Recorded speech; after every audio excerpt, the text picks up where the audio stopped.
Hi, Kalamkaval എന്ന cinema തിയേറ്ററുകളിൽ വലിയ വിജയമായി മുന്നോട്ട് പോകുന്നു.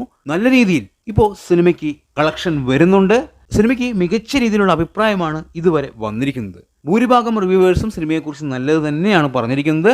അതുകൊണ്ട് തന്നെ പ്രേക്ഷകർ ഈ സിനിമയ്ക്ക് അടിച്ചു കയറുന്നുണ്ട്. മമ്മൂട്ടിയുടെ സിനിമാ ജീവിതത്തിലെ ഏറ്റവും കൂടുതൽ കളക്ഷൻ നേടുന്ന സിനിമയായിട്ട് കളങ്കാവൽ എന്ന സിനിമ മാറാനുള്ള എല്ലാ സാധ്യതയും കാണുന്നു. അതുപോലെ തന്നെ കേരള ബോക്സ് ഓഫീസിൽ നിന്ന് ആദ്യ ദിവസം തന്നെ 5 കോടിക്ക് മുകളിലുള്ള ഒരു കളക്ഷനും വേൾഡ് വൈഡ് ബോക്സ് ഓഫീസിൽ 15 കോടിക്കടുത്ത് സിനിമ കളക്ഷനായി നേടിയെടുക്കാനുള്ള സാധ്യതയുമുണ്ട്. അങ്ങനെയാണ് ഇപ്പോഴത്തെ ട്രെൻഡ് സൂചിപ്പിക്കുന്നത്. പ്രേക്ഷകർ അടിച്ചു കയറുന്നുണ്ട് സിനിമയ്ക്ക്. സിനിമയെക്കുറിച്ചുള്ള എൻ്റെ അഭിപ്രായം ഞാൻ കഴിഞ്ഞ വീഡിയോയിൽ പറഞ്ഞിട്ടുണ്ട്. എനിക്ക് സിനിമ ഗംഭീര സിനിമയായിട്ടൊന്നും തോന്നിയിട്ടില്ല. ഒരു ആവറേജ് അനുഭവം മാത്രമാണ് ഉണ്ടാക്കിയിരിക്കുന്നത്. തീർച്ചയായും ഞാൻ ഒരുപാട് പ്രതീക്ഷിച്ചു. ഈ സിനിമയിലെ ഏറ്റവും വലിയ പ്രത്യേകത എന്ന് പറയുന്നത് മമ്മൂട്ടി വില്ലനായി വന്നു എന്നുള്ളത് മാത്രമാണ്. മമ്മൂട്ടി ആ വില്ലൻ ക്യാരക്ടറിൽ ശോഭിച്ചോ എന്ന് ചോദിച്ചു കഴിഞ്ഞാൽ തീർച്ചയായും മമ്മൂട്ടിക്ക് പറ്റിയ ഒരു വേഷമായിട്ട് എനിക്കത് തോന്നിയിട്ടില്ല. മമ്മൂട്ടി ആ വേഷം ചെയ്തു എന്നുള്ളത് എടുത്തു പറയേണ്ട ഒരു കാര്യമാണ്. അങ്ങനെ ഒരാളും ചെയ്യില്ല. അതായത് ഇത്രയും വലിയ സ്റ്റാർഡത്തിൽ നിൽക്കുന്ന ഒരാളും അത്തരമൊരു കാര്യം ചെയ്യില്ല.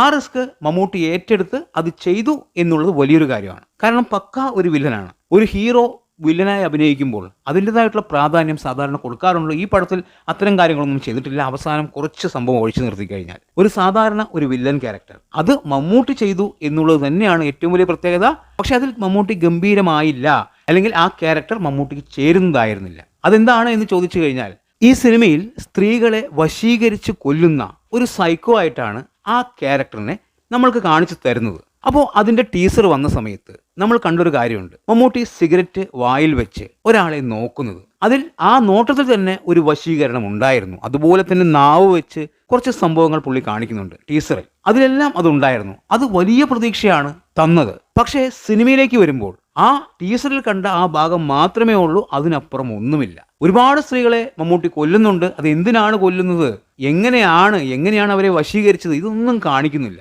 ചുമ്മാ പുറകെ നടക്കുന്നു, അവര് മമ്മൂട്ടിയോടൊപ്പം കൂട്ടുകൂടുന്നു, പിന്നീട് ഹോട്ടൽ റൂമിൽ പോകുന്നു, കൊല്ലുന്നു, അത്രേ ഉള്ളൂ. പ്രേക്ഷകരെ ഫീൽ ചെയ്യിപ്പിക്കാൻ ആ ക്യാരക്ടറിനോ ആ ക്യാരക്ടർ ചെയ്യിപ്പിച്ച ടീമിനോ സാധിച്ചിട്ടില്ല. ഇപ്പോൾ ഇതേപോലത്തെ ഒരു കഥ തന്നെയാണ് മുൻപ് മോഹൻലാലിന്റെ ഉയരങ്ങൾ എന്ന സിനിമയിലെ ഒരു തീമും. രണ്ടുപേരെയും ഞാൻ താരതമ്യം ചെയ്യല്ല.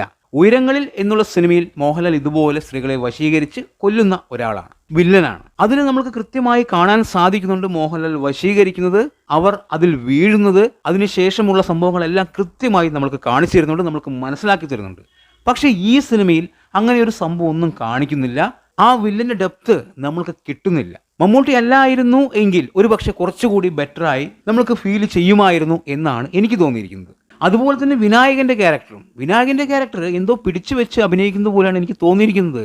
അദ്ദേഹം വളരെ നല്ല ഒരു ആക്ടറാണ്. പക്ഷെ അദ്ദേഹത്തിന് പോലും ഈ സിനിമയിൽ കാര്യമായിട്ടൊന്നും ചെയ്യാൻ പറ്റിയിട്ടില്ല. എന്തായാലും ഭൂരിഭാഗം റിവ്യൂവേഴ്സും സിനിമയെക്കുറിച്ച് നല്ലത് തന്നെയാണ് പറഞ്ഞിരിക്കുന്നത്. വളരെ കുറച്ച് ആൾക്കാർ മാത്രമാണ് ആവറേജ് അനുഭവം എന്ന് പറഞ്ഞിരിക്കുന്നത്. ആ കൂട്ടത്തിൽ ഞാനുമുണ്ട്. എനിക്ക് അങ്ങനെയാണ് ഫീൽ ചെയ്തത്. ഇല്ലാത്ത കാര്യം ഉണ്ട് എന്ന് പറഞ്ഞ് വീഡിയോ ചെയ്യാൻ എനിക്ക് താല്പര്യമില്ല, അത്രേ ഉള്ളൂ. എന്തായാലും സിനിമ വലിയ വിജയമാണ്. ഗംഭീര തിരക്കാണ് തിയേറ്ററുകളിൽ. ഇന്നും നാളെയും ഗംഭീര കളക്ഷൻ ഉണ്ടാവും എന്ന് ഉറപ്പാണ്. നല്ല രീതിയിൽ ബുക്കിംഗ് വന്നിട്ടുണ്ട്. തിങ്കളാഴ്ച മുതൽ സിനിമയുടെ പെർഫോമൻസ് എങ്ങനെയുണ്ടാവും എന്നുള്ളത് നമുക്ക് നോക്കിക്കാണാം. എന്തായാലും മമ്മൂട്ടിയുടെ ആദ്യത്തെ 100 കോടി സിനിമയായിട്ട് കളങ്കാവൽ എന്നുള്ളത് മാറട്ടെ. നിങ്ങളുടെ അഭിപ്രായങ്ങൾ കമന്റ് ബോക്സിൽ കമന്റ് ചെയ്യുക. വീഡിയോ ഇഷ്ടമായാൽ ചാനൽ സബ്സ്ക്രൈബ് ചെയ്യുക. പുതിയൊരു വീഡിയോയുമായി കാണുന്നവരെ ബൈ.